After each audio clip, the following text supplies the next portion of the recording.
এই যে মানুষের উপরেটা দেখে ভিতরের রূপ কখনোই বোঝা যায় না। আমার বন্ধু রাতুল, ওকে আমি কত হেল্প করেছি, আমার কোম্পানি ম্যানেজার বানিয়েছিল। দিন শেষে কি করলো দেখো, আমার সাথে বেইমানি করলো। হ, তা অবশ্য তুমি ঠিকই কইছো। সাব্বির, নতুন একটা দায়িত্ব দিব তোমাকে। রাতুলের সব ইনফরমেশন আমাকে তো দাও, সেটা ঠিক আছে, কিন্তু নতুন কাজটা হচ্ছে রাতুলের যে গার্লফ্রেন্ড শান্তা, ওর সাথে তোমাকে প্রেম করতে হবে। বুঝতেছি না স্যার, কি করবো? কি বলতেছো বুঝতেছো না? আমার তো দুইটা বউ, নাহলে তো আমি প্রেম করতাম। কি বললা তুমি? না মানে তুমি তো আছোই, আমি যদি আরেকটা প্রেম করি তাহলে তো আমার দুইটা বউ হয়ে যাবে না। তোমাকে কিচ্ছু করতে হবে না, সাব্বিরই পারবে। কিন্তু সে যদি রাজি না হয়? চিন্তা করার কোনো কারণ নেই, আমি তোমাকে সব কিছু শিখিয়ে দিব। আপনি শিখিয়ে দিলে পারো স্যার। অল্প কদিন আগে ওই সোফায় বসা অবস্থায় ওই ছেলেটা আমার কাছে এসে 4 লক্ষ টাকা চাচ্ছে। ভিক্ষুকের মতো করে চেয়েছিল। সেই ছেলে এখন তোমার পছন্দের 3 কোটি টাকা দামের জমি কি করে কেনে? সেই খোঁজটাকে আমিও নিচ্ছি। এত তাড়াতাড়ি বড় লোক হওয়া কোনোভাবেই সম্ভব না।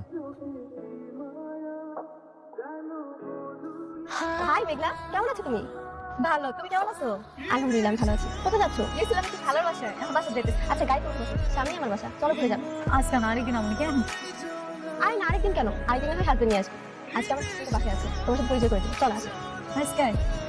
আচ্ছা ঠিক আছে। আরে বসো না। মা কি সুন্দর বাসা তুমগো। কি খাবে বলো? আমি আমি কিচ্ছু খাইতাম না, খালার বাসায় গেছিলাম, পেট ভরে খাওয়াই দিছে। তা বলে হয় নাকি? আচ্ছা আগে আমার হাজবেন্ডের সঙ্গে তোমার পরিচয় করিয়ে দিই, তারপর আমরা তিনজন একসাথে বসে নাস্তা করবো। আচ্ছা আচ্ছা তুমি বসো, আমি আমার হাজবেন্ডকে ডেকে আনছি। আচ্ছা। এই কি করতেছো তুমি? চলো তো একটু ড্রয়িং রুমে চলো, আমার একটা ফ্রেন্ড এসেছে, তোমার সাথে পরিচয় করিয়ে দিই। আমি ইমার্জেন্সি কাজ করছি, তুমি যাও, আমি একটু পরে আসছি। কাজ পরে করো তো, আসো। তুমি চলো তো, এগুলো পরে করবো। তোমার জন্য না আর পারি না, চলো।